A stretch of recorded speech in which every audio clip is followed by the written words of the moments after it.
Hey everyone, I just want to give this comment on this video that many of you have sent me, and it's an indicator that we don't always think about. Bridges and tolls.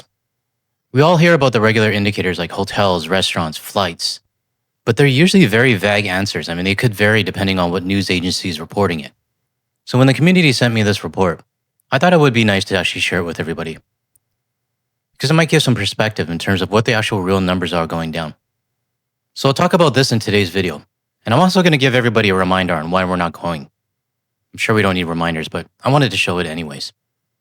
Now, before I start, one of our viewers posted up on my subreddit another case of maple washing. I'll read it out to everyone because I think the text on the screen is pretty small. But this person says, I picked up a case of Joyburst protein soda and was very disappointed to see the maple washing. Each can has the maple leaf graphic stating proudly Canadian, yet each can also states made in the United States. I'll zoom in on the image so everybody can actually see it for themselves. Now you can see on the bottom right there, it says proudly Canadian with a maple leaf in the middle. Now for some people, that's usually enough. I'm sure enough time has gone by that we know now that we actually have to read the fine print. And if you read the fine print on this one, it says made in the United States from domestic and imported ingredients. Now I've never tried Joyburst or any of their products before, but this seems like a bit of a sleazy tactic. Basically hoping that people just see the proudly Canadian and then they'll buy it. Now, someone on my subreddit actually mentioned that they went to their FAQ, so I decided to go look at it myself. And there's an FAQ question here, where are Joyburst products made? Joyburst is proudly Canadian. Our products are crafted with care in both Canada and Mexico, using high-quality, globally sourced ingredients. With every sip, we celebrate our Canadian roots, while also partnering with our trusted manufacturing in Mexico to bring you top-notch products made with integrity. Ew, I don't know about that. Because, I mean, nowhere in the FAQ does it state that it's actually made in the United States from domestic and imported ingredients. Just like on the screenshot I'm showing you right now. Now, I tried to play devil's advocate before I called them out. Maybe they were making it for the States, and somehow it ended up in Canada. But there's French on the cans, so that kind of negates that. So if anybody has any cans of Joyburst at home, if you can do me a favor and check the back, and actually see if yours aligns with what this person posted.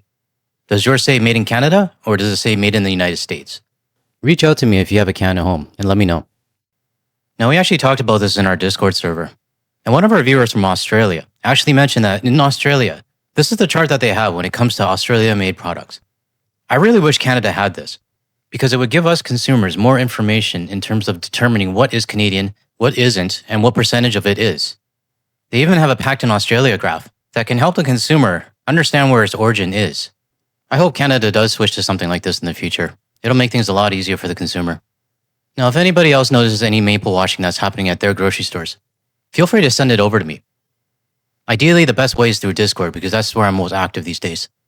But I do want to make a point to start calling out these businesses that are trying to slip their product under the radar.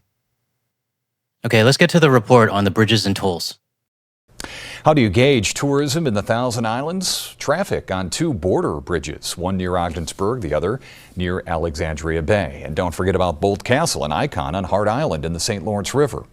Tonight, 7 News reporter Thomas Caffarella has the bridge numbers and castle attendance to see where 2025 landed in the books.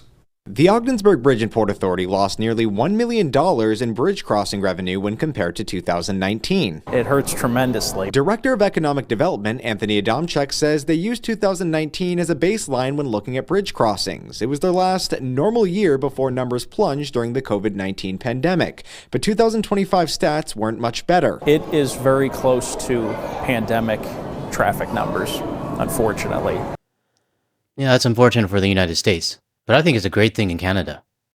Because no matter how the US tries to twist it around, we never started any of this. And we're just reacting to what the US administration is doing to us. Now, I wouldn't say that bridge toll revenue is my favorite metric, but it is a new one. And quite frankly, my favorite metric is actually the prepaid SIM cards. I did a report on that a little while ago, and it showed that people traveling purchased SIM cards all over the world, and they were going up, except for the United States. I'm sure in 2026, we're going to have a lot more metrics to go by. And these numbers that we'll get this year, I'm positive they will decline even further than 2025 did.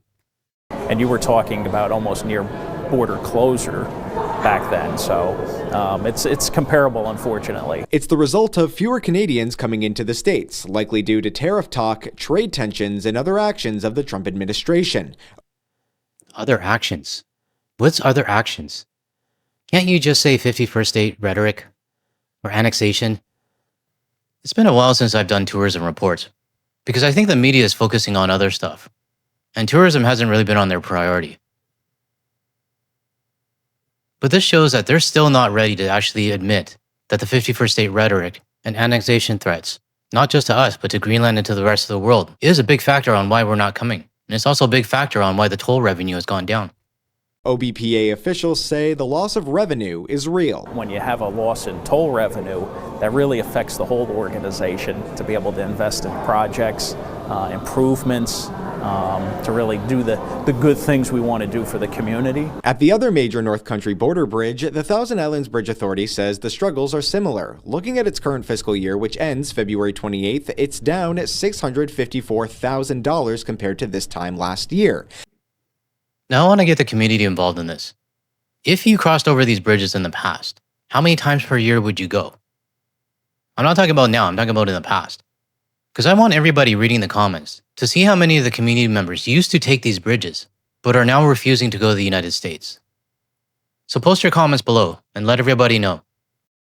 Both commercial and passenger traffic are down. Another indicator fewer Canadians visited the region at Bolt Castle, also run by the Thousand Islands Bridge Authority. In 2025, the castle saw nearly 22,000 fewer visitors when compared to 2024. As we wrap up the first month of 2026, Bridge and Port Authority officials are hopeful 2026 will be a better year for bridge traffic, but they're preparing as if it's not. Based on the 2025 bridge performance, the OBPA is planning on budgeting less in expected toll revenue this year. Thomas Caffarella, 7 News. So we're starting to see the reports talking about budget. And both Wayne and I, in my first interview with him, we actually discussed this. And we said that in 2026, the beginning, I think it was March and April, is when we're going to really start to hear about these different regions and states and organizations talking about budget cuts. And why are they cutting budget? It's because they lost the tourism revenue in 2025. So in this case here with the bridges, they lost the toll revenue because we're not coming down. So I fully expect more of these reports to come up in the next couple months. Now, normally I don't show ICE incidents on my channel, but this one I saw on social media was a bit ridiculous, and it's a good reminder on why I'm not going to the United States. A quick summary on the video. An ICE driver decided to pull an illegal U-turn, drove off recklessly and hit somebody else. And the person that they hit, they dragged this woman out of a car and arrested her. Let's take a look. Yo, run over. Y'all finna get a whole lawsuit. What? Whole lawsuit.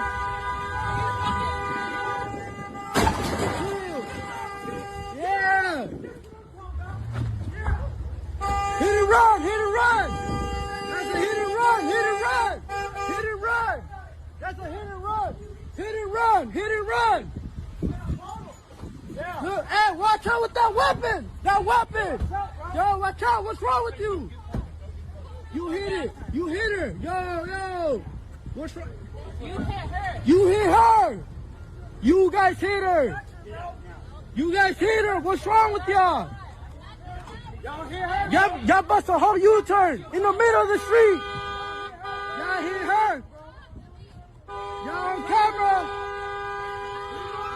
Leave her alone.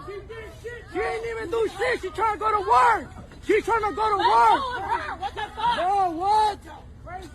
Y'all some crazy. Y'all got no heart, for real. No heart.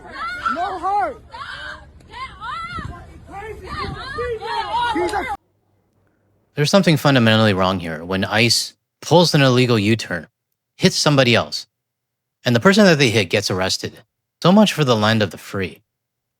I mean, for those still going to the United States, you could be like a tourist. You rented a car from wherever, and this could have easily happened to you. But some people are going to have to learn the hard way, I guess.